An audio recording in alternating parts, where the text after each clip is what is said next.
Assalamualaikum warahmatullahi wabarakatuh. Kalau ingin dapat ikut aja sebelumnya ini.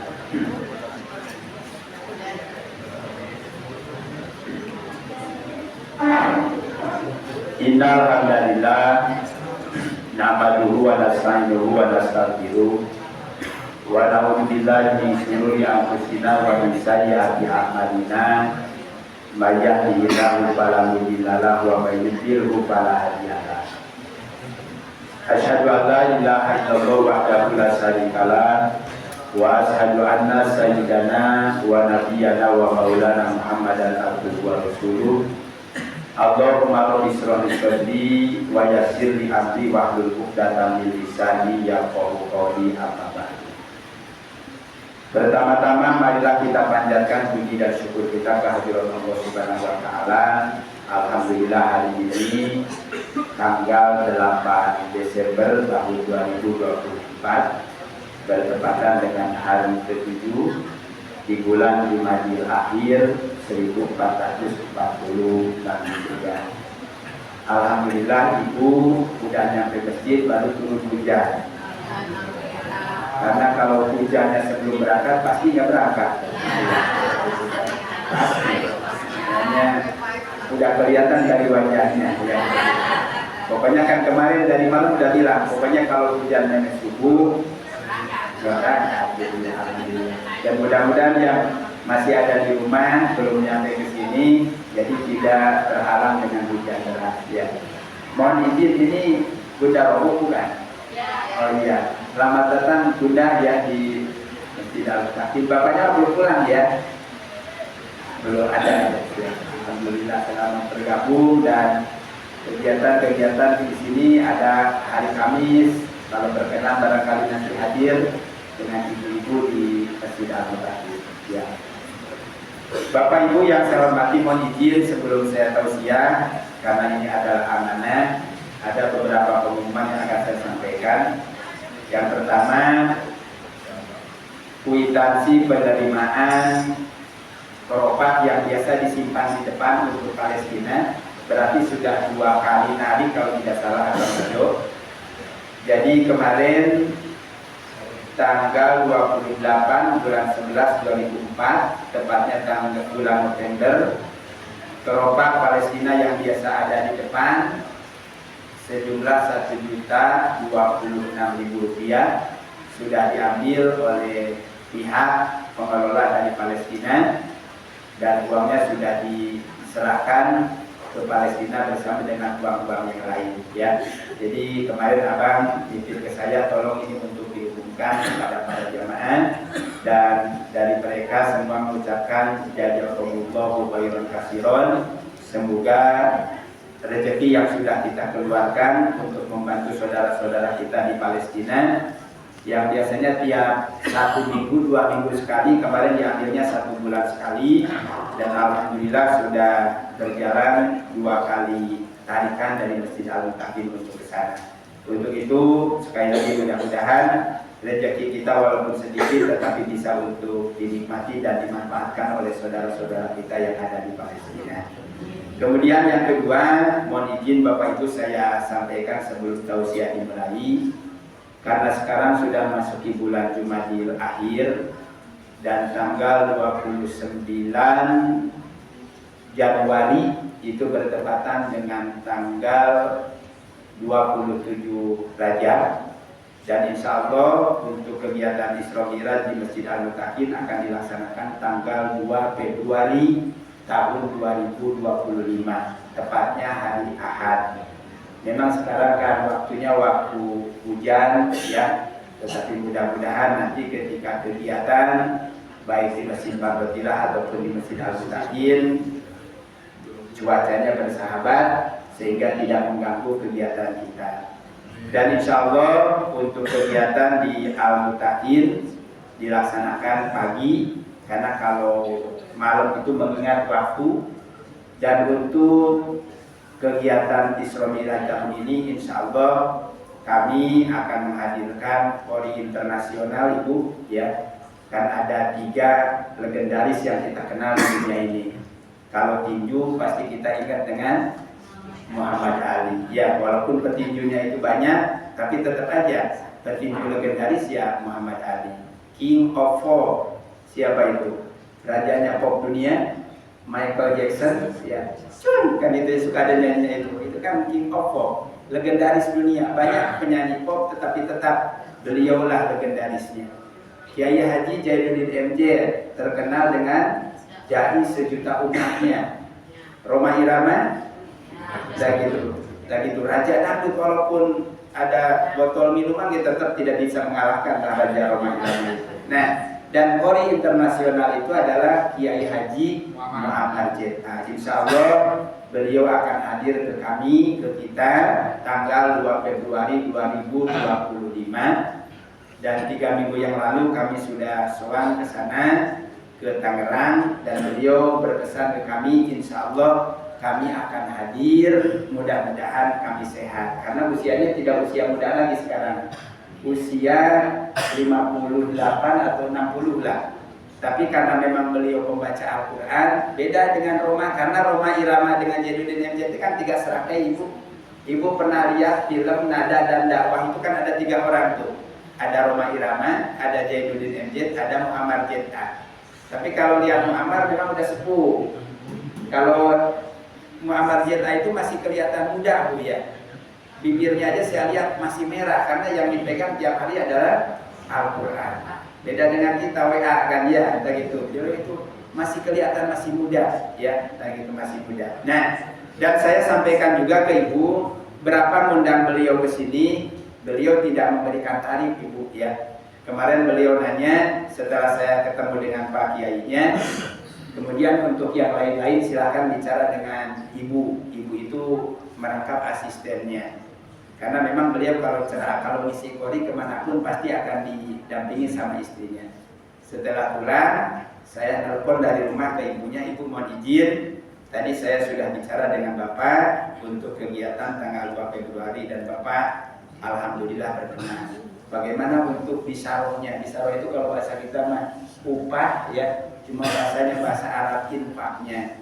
Kemudian beliau bertanya lagi ke saya, dari Al-Mutakin kira-kira sanggupnya berapa? Mikir saya Bu, 3 juta detik teuing ya, 7 juta kayaknya masih kecil. Akhirnya saya sampaikan 10 juta kami siap untuk memberikan infaknya ya. Terus kata beliau, ya udah kalau begitu oke, katanya deal Bu. Terus saya tanya, kapan ini uang 10 juta itu harus dibayarkannya?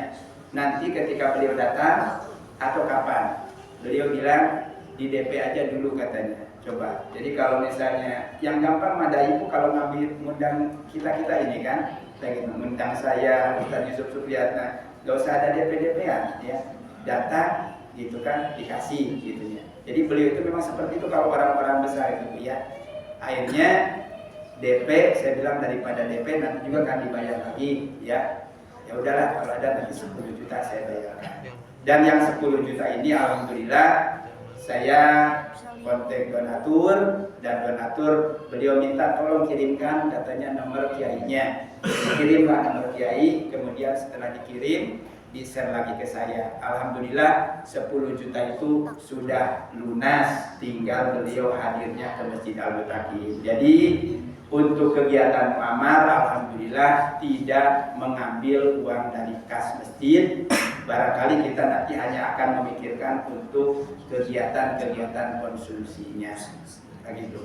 Saya juga hanya kan udah bilang 25 juta ya gitu. Jadi cuma 10 juta gitu kan. Dan mohon doanya dari ibu-ibu semua dan bapak-bapak, mudah-mudahan beliau sehat ya, dan beliau bisa hadir ke Masjid Al-Mutakin untuk melanjutkan kalamullah yaitu kalimat Al-Quran. Cuma memang ada pesan dari beliau kemarin itu, Pak De, tolong siapkan sound systemnya yang bagus katanya.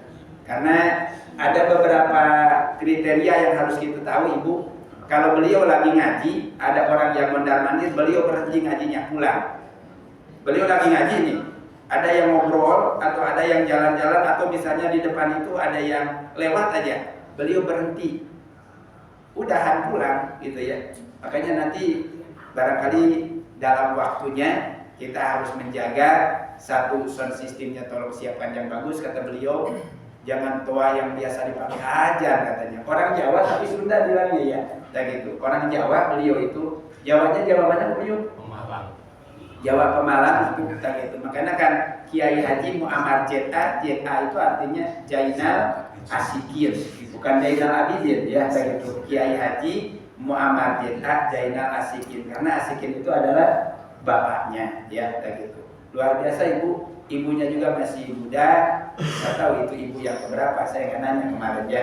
Nah, itu kelihatannya masih muda, gitu kan. Dan beliau orang Sukabumi, gitu. Jadi dari Jawa, istrinya orang Sukabumi. Jadi pesan beliau kemarin, doakan mudah-mudahan saya sehat, sehingga saya bisa hadir di Masjid Al-Mutakin, dan tolong siapkan sound systemnya yang bagus, karena suara beliau kan bukan suara muda lagi. Memang kori-kori ini sekarang banyak, dan beliau juga bilang begini, saya ini lebih datang banyak cenderung ke wilayah kabupaten, lebih diam, karena kalau di kota-kota mah jarang orang yang mau mendengarkan lantunan Quran itu, ya jarang-jarang gitunya. Padahal suara beliau itu saya terakhir mendengar kegiatan waktu dulu zaman wali kota Padiani Budiarto, ya setengah jam ibu ngajinya. Kemarin beliau pesan mau 1 jam, mau setengah jam, atau mau 5 menit, yang gitu ya kata beliau itu ya. Tapi kan karena ngajinya enak, walaupun 1 jam juga tidak merasa jenuh ya. Suaranya enak, dan suara beliau itu walaupun usia sudah 58 tetap panjang ibu ya, panjangnya luar biasa. Satu surat Ad-Duha itu bisa diselesaikan baik-baik gitu kan. Dan kalau misalnya ibu-ibu ada surprise namanya ya, ada keinginan, ada kejutan, bilang aja. Misalnya nanti mau dibacakan surat apa, nanti coba kita ajukan sama beliau ya. Itu aja ibu, jadi pengumuman dari saya sampaikan. Insya Allah tanggal 2 Februari 2025, tepatnya hari Ahad, pagi jam 8 sampai selesai, kita akan melaksanakan kegiatan Isra Mi'raj. Dan insya Allah Qori yang akan hadir di Al-Mutakin adalah Qori Internasional Kiai Haji Muammar Jeta. Cuma barangkali nanti untuk parkirnya tidak tahu tuh. Kalau ke sana kayaknya repot di mana nyimpen mobilnya ya. Bisa. Disimpan di mana ya Pak De nanti? Bisa, kan ya. Untuk parkirnya nanti kita barangkali bicarakan ya.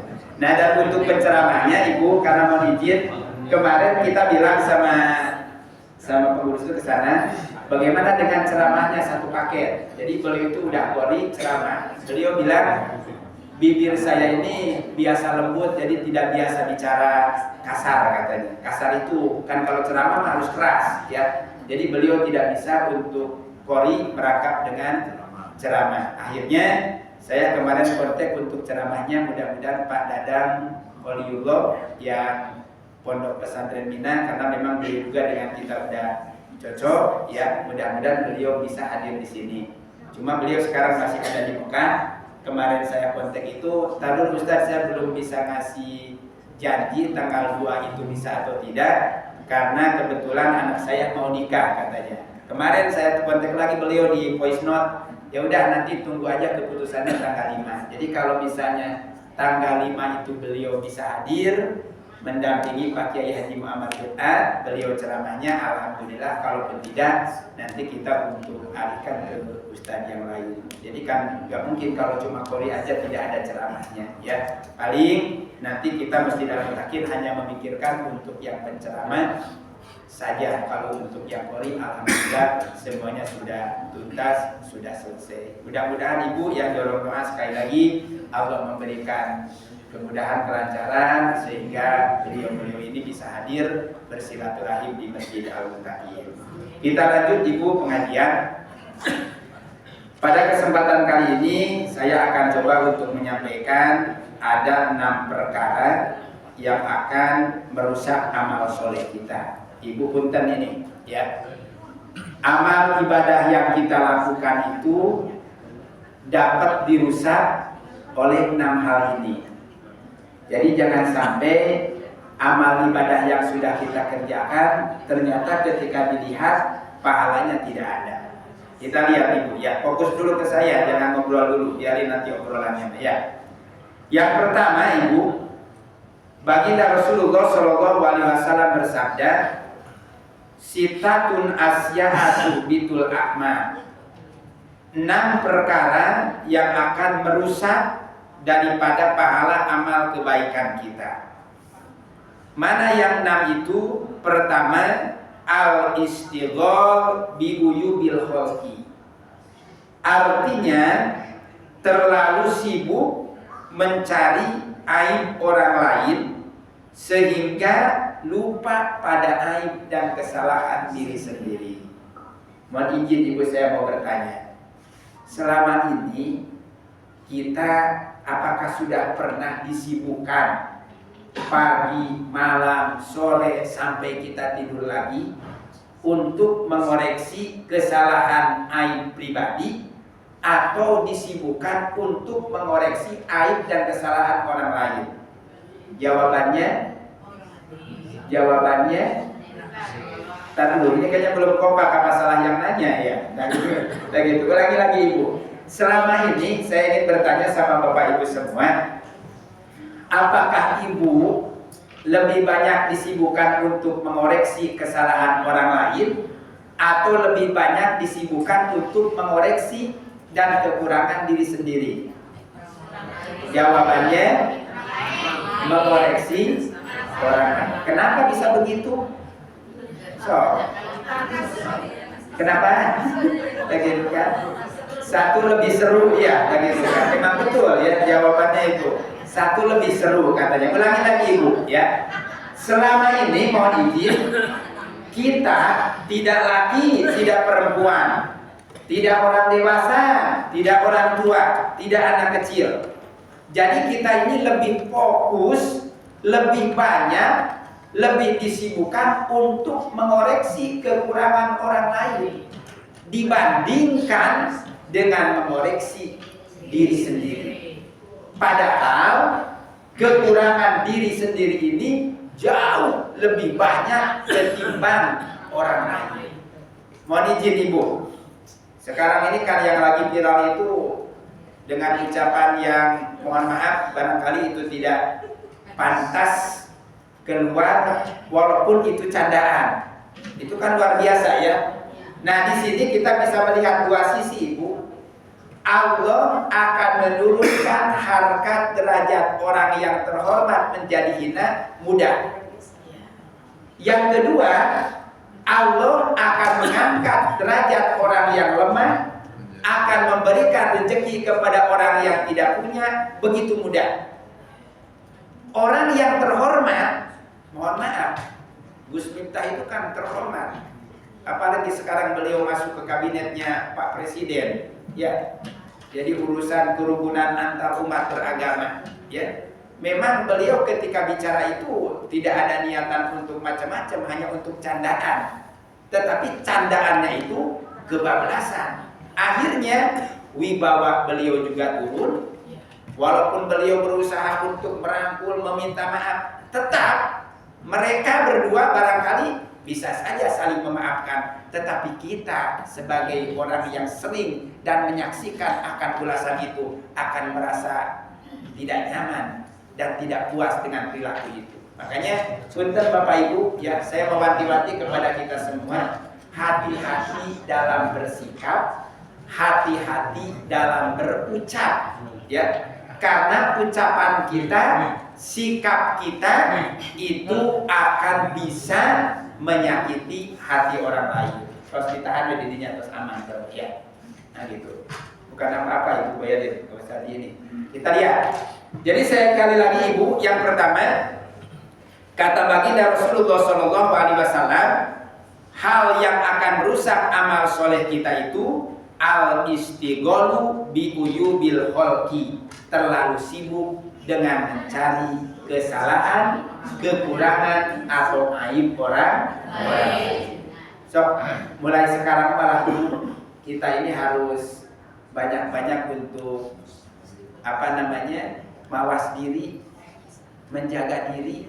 Kemarin saya hari Senin berarti ya, di Dadari Ibu ada yang meninggal itu. Jadi paginya dia berangkat kerja, kemarin itu hari Senin. Padahal 2 minggu yang lalu itu kakaknya yang saya bilang di sini, adiknya meninggal itu kan tidur dari pagi, jam 9 dibangunin masih tidur, Ternyata jam setengah 12 dibangunin sudah tidak ada. Kemarin kakaknya belum genap 3 minggu. Memang kerjanya itu driver ibu ya, bawa mobil box gitu kan. Rumahnya di Dadari. Ada Indomaret yang di Jalan Baru tuh Bu, yang pas underpass itu, yang ada sebelum jembatan kalau dari sana. Jadi dari jam 7 itu mobil sudah parkir di situ orangnya itu. Tapi sampai jam 10 tidak maju-maju juga ya. Akhirnya dicek sama satpamnya, ternyata sudah meninggal dunia. Padahal berangkat dari rumahnya itu sehat ya. Punya anak tilu yang kecil masih usia 3 bulan ya. Kayak gitu. Saya bilang coba, ternyata umur itu tidak harus menunggu lama. Itunya tua, sakit. Makanya kita sekarang inilah, daripada kita disibukkan untuk mencari kesalahan orang lain yang bikin kita mumet, bikin kita pikiran, bikin kita sakit, perbanyak untuk mengoreksi kekurangan diri kita sendiri.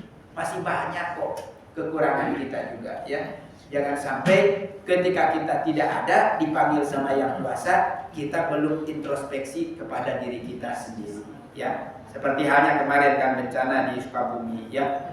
Begitu banyak. Memang bencana itu kan takdir dari Allah. Tapi tidak serta-merta kenapa itu bencana terjadi, pasti ada awal penyebabnya. Apa yang menyebabkan bencana itu kok sering terjadi? Kan tidak mungkin ujung-ujung Allah menurunkan azab kalau tidak ada apa-apanya. Ya, jadi kembali lagi, yang pertama al-istigholu bi uyubil khalqi, terlalu sibuk untuk mencari kesalahan orang lain. Ya. Yang kedua, Ibu, amal yang akan merusak atau perbuatan yang akan merusak amal soleh kita itu adalah qaswatul qalbi. Apa qaswatul qalbi itu? Kesat atau keras hati. Bagaimana yang disebut dengan keras hati? Nah, yang dimaksud dengan keras hati itu adalah hati yang tertutup dan menjadi keras sehingga akan menjadikan diri menjadi angkuh dan sombong. Awas nih, orang yang keras hati itu adalah yang menjadikan hatinya angkuh dan sombong. Nah, saya sekarang akan bertanya ke Ibu, tapi tidak usah dijawab, cukup dalam hati Bapak Ibu saja. Selama ini apakah kita termasuk ke dalam golongan orang-orang yang angkuh atau sombong?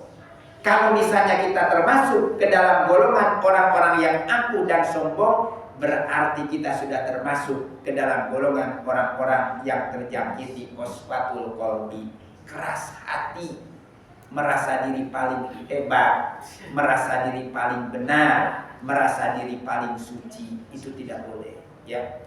Kan sombong itu adalah sifat yang dimiliki oleh setan. Ada belah tidur atau di ceramahan ya, dan gitu kan bangun gitu ya, dan gitu. Jadi sombong itu adalah sifat yang dimiliki oleh iblis, oleh syaitan ya. Makanya kalau misalnya kita sombong, kita angkuh, berarti kita tidak jauh beda dengan iblis ya. Waqaswatul qalbi ya. Ulangi, yang pertama, orang atau amalan yang akan hilang dan merusak amal ibadah kita itu orang yang terlalu sibuk dengan mencari kesalahan orang lain. Kemudian yang kedua, yang qaswatul qalbi, keras hati, sehingga ketika menerima tausiah, menerima nasihat dari orang lain, dia tidak akan mempan. Karena apa? Hatinya sudah tertutup untuk tidak menerima nasihat. Lanjut, yang ketiga Ibu. Yang ketiga, yang akan merusak amal ibadah kita itu adalah qillatul haya. Apa qillatul haya itu? Sedikit atau tidak mempunyai rasa malu. Awas nih. Makanya kan di dalam hadis dikatakan al-malu syu'batun minal iman. Malu itu adalah bagian dari iman. Malu ketika kita berbuat maksiat, malu ketika kita tidak berbuat baik kepada orang lain, malu ketika kita membuat onar kepada orang lain. Harus malu itu ya. Nah, dan ini adalah sifat-sifat yang biasa terjadi di kita. di kalangan berkeluarga, bertetangga, bermasyarakat, kadang-kadang rasa malu untuk berbuat salah itu tidak ada.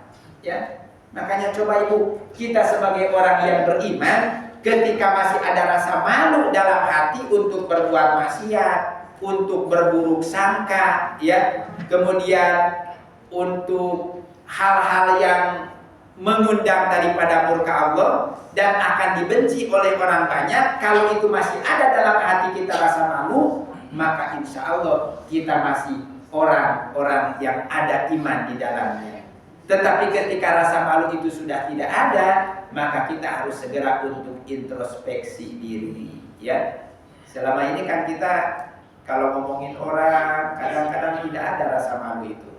Kemarin kita teringat dengan ucapan Pak Jejen itu, ketika kita punya teman, kemudian teman itu membicarakan kesalahan orang lain di hadapan kita, maka pasti ketika kita berbalik dari dia, kita yang akan diomongin oleh orang itu.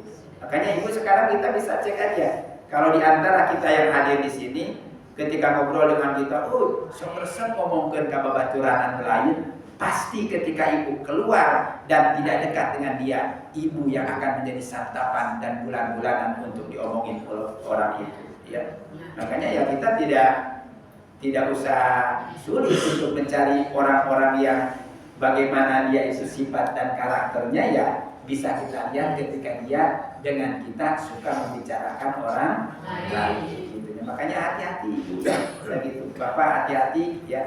Gitu kan. Jadi kalau misalnya kita membicarakan orang lain karena kebaikannya, itu mah bukan suudzon, kemudian itu mah bukan ghibah, itu mah justru adalah hal yang bagus. Ibu diomongin oleh teman ibu karena kebaikannya, itu mah bukan ghibah, ya. Dan ghibah mah ketika kita diomongin kejelekannya, kemudian kita tahu, kita benci, kita marah, kita kesel, itu yang disebut dengan ghibah. Hari itu mah di belakang kita omongin kebaikannya, kemudian kita dengar, yang ada kan kita bukan marah, malah seneng, ya. Hidung kita juga bisa ngembang, gitu kan, gitunya, karena saking diomongin kebaikannya. Yang tidak boleh itu adalah diomongin kejelekannya. Ulangi lagi ibu, ya. Yang ketiga, qillatul haya. Artinya qillatul haya itu tidak mempunyai rasa malu, tidak malu berbuat maksiat, tidak malu untuk suudzon, tidak malu untuk ngomongin orang lain. Ya kalau misalnya tidak ada rasa malu, maka kita harus hati-hati.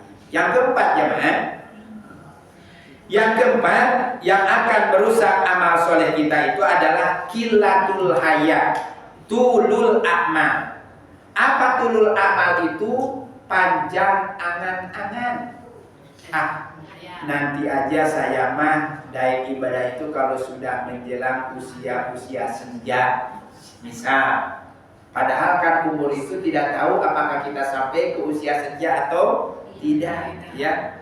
Nanti ajalah saya mah rajin ibadah ke masjid itu kalau sudah pensiun, ya. Kan tidak sedikit orang yang sebelum pensiun juga sudah mati, ya. Jadi jangan terlalu panjang angan-angan, ya. Mereka yang terlalu panjang angan-angan itu adalah hal sifat yang dimiliki oleh iblis idajilanakullah, ya. Makanya kan ibadah kita selama kita masih bisa, berangkat kita ke masjid selama kita mampu. Dan orang yang hadir di majelis ilmu seperti ini ibu, maka pahalanya itu lebih besar, bahkan sampai setara dengan ibadah haji. Ya kita yang hadir di sini nih, berangkat subuh, kemudian kita ikut kajian kuliah subuh, maka pahala yang kita dapat itu sama persis seperti kita menunaikan ibadah haji. Ya, kan tidak semua orang bisa hadir di majelis ilmu itu, ya. Apalagi dengan cuaca hujan, subuh masih malam, ya. Sekarang kan jam 4 lewat 6 menit subuh itu, ya. Makanya kan saya sering bilang kalau kita bangunnya jam 3 itu masih bisa mandi, bisa sholat tahajud. Tapi kalau bangunnya jam 4 boro-boro bisa tahajud, mandi mual bisa, ya. Kalau kita ingin berjamaah ke masjid. Nah, makanya sekali lagi utulul amal, panjang angan-angan itu ada sifat yang tidak boleh untuk kita tanam dalam diri kita masing-masing. Kenapa? Karena tulul amal itu adalah sifat yang dimiliki oleh iblis idza jilanatullah alaihi. Nah, ulangi lagi. Satu, al istighol bi uyubil khalqi. Yang kedua, keras hati. Kemudian yang ketiga, qillatul hayat. Yang keempat, tulul amal. Dan yang kelima, hubbu dunya. Apa hubbu dunya itu Bapak? Cinta akan dunia.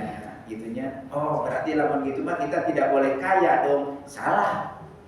Justru kata Pak A.F. Ghazali almarhum itu lamun bisa mah umat Islam teh beunghar kabeh supaya teu minta sumbangan di jalan. Kan era ibu lamun lewat di jalan aya minta bangunan masjid ya di sabeureuna gogorowokan. Terus kurang nyair hiji macet di jalan, kedua yang lewat di jalan itu kan bukan orang muslim ngumpul. Orang non muslim juga banyak, berencek maraneh nate. Orang Islam teh miskin pisan gitu ya. Sampai niangan ke ibadah, rumah ibadah aja sampai berani ngecelek di jalan. Malu kadang-kadang kita ini ya. Kita gitu. Kalau mau nyari duit ya nyarinya yang lembut. Bikin proposal ya gitu kan. Jadi kan terjadi keteuing tebogana. Nah, makanya kalau umat Islam miskin salah. Justru kalau bisa umat Islam teh harus kaya. Kenapa? Karena kalau dia kaya mudah untuk beramal soleh. Aya santunan yatim teu kudu menta, tinggal ngaluarkeun duit sorangan. Aya pembangunan masjid tinggal mengeluarkan, kan begitu ya. Begitu. Jadi hubbu dunia itu bukan berarti kita tidak boleh cinta dunia, tetapi yang tidak boleh dalam syariat agama kita itu mencari dunia melupakan akhirat. Ya, nyari dunia poho sholat, ya, nyari dunia poho ngaji, nyari dunia pernah ngariung di tempat majelis ilmu, itu yang tidak boleh. Tetapi kalau misalnya ketika nyari dunia kita nyari, setelah itu kita ibadah, itu mah tidak apa-apa, itu dianjurkan. Ikmali dunyaka annaka ta'isu abada wa mali akhiratika ka'annaka tamutu goda. Ketika kita mencari untuk urusan dunia, kita seolah-olah akan hidup 1000 tahun. Dan ketika kita ngaji, sholat, puasa, haji, seolah-olah kita akan mati besok hari. Tujuannya supaya apa? Supaya khusyuk dalam ibadah dan semangat dalam mencari nafkah. Ulah dibalik ya, kerdagang ingat maut atuh leuleus gitu kan. Begitu ditanya kunaon teu semangat disuke maut gitunya, tidak boleh. Begitu bersolat ingat bakal hidup 1000 tahun deuleuy solatna gitu kan. Enggak boleh, jangan sampai salah menempatkan. Jadi kembali lagi, hubbu dunia bukan berarti umat Islam tidak boleh kaya, bukan berarti umat Islam tidak boleh punya harta benda, justru dianjurkan. Tetapi hubbu dunia itu jangan sampai mencari dunia melupakan akhirat. Yang terakhir Ibu, yang keenam, perkara yang akan merusak amal soleh kita itu adalah dulmun la yantahi wa dolimu la yantahi. Apa artinya dolim yang tidak ada intinya? Punten, satu, kita tidak boleh dolim kepada diri sendiri. Yang kedua, kita tidak boleh dolim kepada sesama. Dan yang ketiga, kita tidak boleh dolim kepada sang kholi. Dolim kepada diri sendiri, mata ada waktunya untuk istirahat. Kalau kerja ulah terus diharapkan laptop teh yang dipohokan waktu, jangan. Mata anggota tubuh kita ada waktunya untuk istirahat. Dolim kepada orang lain, yaitu tadi jangan berburuk sangka, jangan suka gibah, jangan suka aku, jangan suka yang macam-macam ya. Dolim kepada Allah, jangan sampai melewatkan perintah Allah, terutama sholat yang lima waktu. Jadi kalau misalnya ibu lupa ngaji, lupa sholat, lupa zakat padahal mampu, lupa haji padahal ibu mampu, maka pada dasarnya ibu dan bapak sudah menzolimi sang kholi. Padahal rezeki yang diberikan oleh Allah itu jauh lebih banyak ketimbang yang diminta untuk diinfakkan kepadanya. Coba kita lihat aja. Kalau kita zakat yang dikeluarkan kan tidak banyak, hanya 2,5%. Berarti berarti lamun dari 1 juta 25.000 ibu ya, 25.000. Kamari geus rame beta teman-teman KWA. Ustaz, gaji dari Prabowo tambahan udah datang. Encan saya bilang, ya itu mah baru diumumkan saja gitu kan. Kan ayah yang rame ya, naik 2 juta rupiah. Wah, saya bilang bisa 2 juta bisa langsung naik haji. Ada ini ya. Tapi ternyata kan ada verifikasi lagi, yang dapat tunjangan lebih itu adalah untuk guru-guru yang baru masuk ASN ya. Kemudian untuk guru-guru yang honor itu baru mendapatkan tunjangan. Kalau yang sudah mah ya tetap segitu. Mani rame gitu ibu ya. Padahal orang di Cana 5 mah digeus teleponan kabeh gitu kan. Acan aya gitu. Jeung semangat ada boga anaknya. Udah kalau gitu mah mau dimasukin jadi guru aja katanya. Emang kunaon ibu gajinya gede gitu kan. Padahal mah kan can kata 5-nya punya.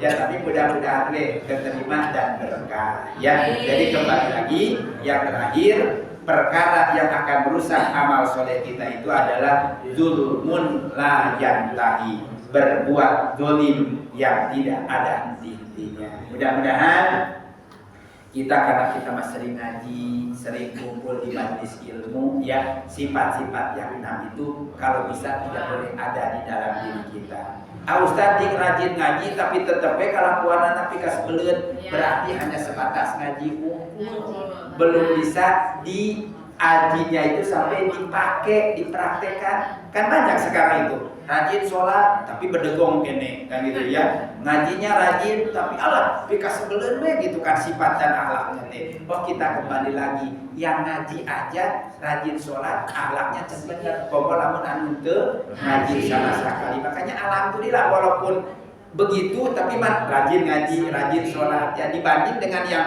akhlaknya bejat sama sekali tidak pernah ngaji. Makanya sekali lagi ibu kita berdoa semoga Allah Subhanahu wa taala Tuhan yang Maha Kuasa menghindari kita dari sifat al-musligolmi uyubil holki, dari keras hati, kemudian dari tidak mempunyai rasa malu, panjang angan-angan, dan dari berbuat zalim kepada diri pribadi, orang lain, dan kepada Allah Subhanahu wa taala. Mudah-mudahan kita terhindar darinya. Al-Fatihah. A'udzubillahi minasyaitonir rajim. Bismillahirrahmanirrahim. Alhamdulillahirabbil alamin arrahmanir rahim maliki yaumiddin. Iyyaka na'budu wa iyyaka nasta'in. Ihdinas siratal mustaqim. Shiratal ladzina an'amta 'alaihim ghairil maghdubi 'alaihim waladdallin. Mohon izin pada ada yang lewat Bapak Ibu, hari ini insya Allah kami akan keliling untuk mengambil yuk sedekah. Jadi mohon nanti tolong disiapkan supaya memudahkan ke kami untuk mengambilnya. Jadi kalau misalnya salam dari depan, ya kalau ada di dalam dijawab ya. Ini mah udah salam di depan, nggak ada lari ke belakang, sepi kene gitu ya. Nah kebetulan lewat mana websitenya gitu ya. Jadi mohon izin barangkali kepada Bapak Ibu semua, tolong untuk mempersiapkan kencelengan yuk sedekahnya. Insya Allah nanti kami akan keliling untuk mengambil yuk sedekahnya. Terima kasih, mohon maaf atas segala kekurangan. Mari kita tutup dengan bacaan doa kifaratul majlis. Subhanaka Allahumma wa bihamdika asyhadu an la ilaha illa anta astaghfiruka wa atubu ilaik. Mohon maaf atas segala kekurangan. Terima kasih atas segala perhatiannya. Assalamualaikum warahmatullahi wabarakatuh. Ibu diminum dulu, sok dimakan.